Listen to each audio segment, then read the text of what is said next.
తెలంగాణ రాజకీయాలని కుత్తకుత్తలాడించిన కాళేశ్వరం అంశం క్లైమాక్స్ కి చేరబోతోంది. కాళేశ్వరం నివేదిక అసెంబ్లీ ముందుకి రాబోతోంది.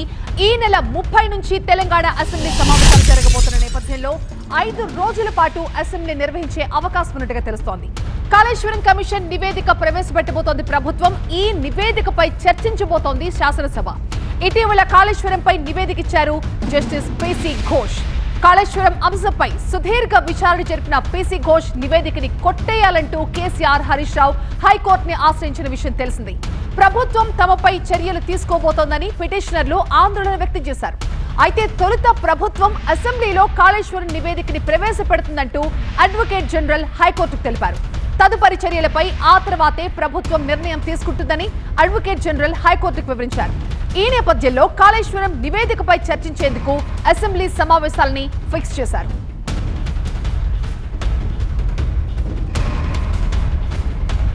ఇక 5 రోజుల పాటు ఈసారి అసెంబ్లీ సమావేశాలు జరిగే అవకాశం కనిపిస్తోంది. అండ్ కాళేశ్వరం నివేదికను కూడా అసెంబ్లీలో ప్రవేశపెట్టబోతున్న నేపథ్యంలో ఎలాంటి పరిణామాలు నెలకొన్నాయి? మా ప్రతినిధి ప్రభాకర్ ప్రస్తుతం మనకి లైవ్ లో జాయిన్ అవుతున్న మరింత సమాచారంతో. ప్రభాకర్,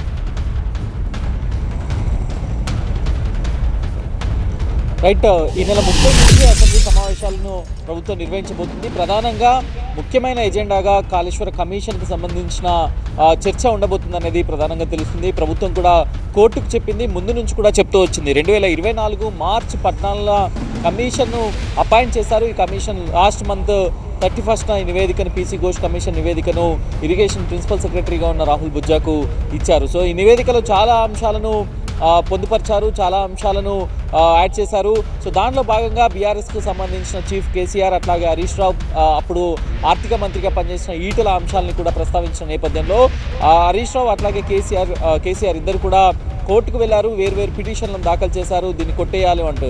కాకపోతే ఆ రోజు కూడా హైకోర్టులో ప్రభుత్వం చెప్పింది, అసెంబ్లీలో చర్చించిన తర్వాతనే కాళేశ్వరం కమిషన్ పైన, ఆ బాధ్యుల పైన, కుంగడానికి ఉన్న దానిపైన, కారణాలపైన పూర్తి స్థాయిలో అసెంబ్లీలో చర్చించిన తర్వాతనే నివేదిక అంశంలో చర్యలు తీసుకుంటామని ప్రభుత్వం హైకోర్టుకు తెలిపింది. దానిలో భాగంగానే ఈ నెల 30న అసెంబ్లీ సమావేశాలను నిర్వహించబోతుంది. 5 రోజులు ఉండే అవకాశం అయితే కనిపిస్తుంది. దీనిలో కులంకషంగా అసలు కాళేశ్వరం ప్రాజెక్టు మొదటి డిపిఆర్ నుంచి లాస్ట్ కుంగే వరకు ఏ రకంగా డెవలప్మెంట్స్ జరిగాయి. ఈ మధ్యకాలంలో చాలాసార్లు రాష్ట్ర ఇరిగేషన్ శాఖ మంత్రి Uttam Kumar Reddy power point presentation ఇచ్చారు.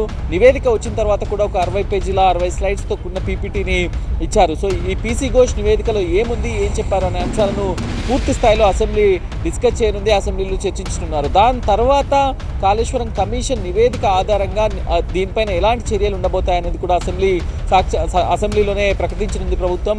దీనిలో భాగంగా సిట్ వేసి విచారణ చేయడమా, స్పెషల్ ఇన్వెస్టిగేషన్ టీం వేసి విచారణ చేయడమా, లేకపోతే కేంద్ర దర్యాప్తు సంస్థలకు అప్పచెప్పడమా లాంటి అంశాలను కూడా ఈ అంశాలను కూడా అసెంబ్లీలో చర్చించబోతున్నారు. ఇప్పటికే ప్రభుత్వం భావిస్తుంది ఒక గ్రూప్ ఆఫ్ మినిస్టర్స్ని కూడా వేసి ఎలాంటి చర్యలు తీసుకోవాలనే దానిపైన కూడా చర్యలు ఉండాలి అనే దానిపైన కూడా ఈ అంశాలను కూడా పరిశీలిస్తున్న నేపథ్యంలో ఏ విధంగా ఉండబోతుంది మొత్తం కమిషన్కి సంబంధించిన నివేదిక, అట్లాగే అసెంబ్లీలో చర్చ ఏ విధంగా ఉండబోతుంది అనేది అయితే కొంత ఇంట్రెస్టింగ్ ఫ్యాక్టర్గానే తెలంగాణ పాలిటిక్స్లో మారిందని చెప్పొచ్చు.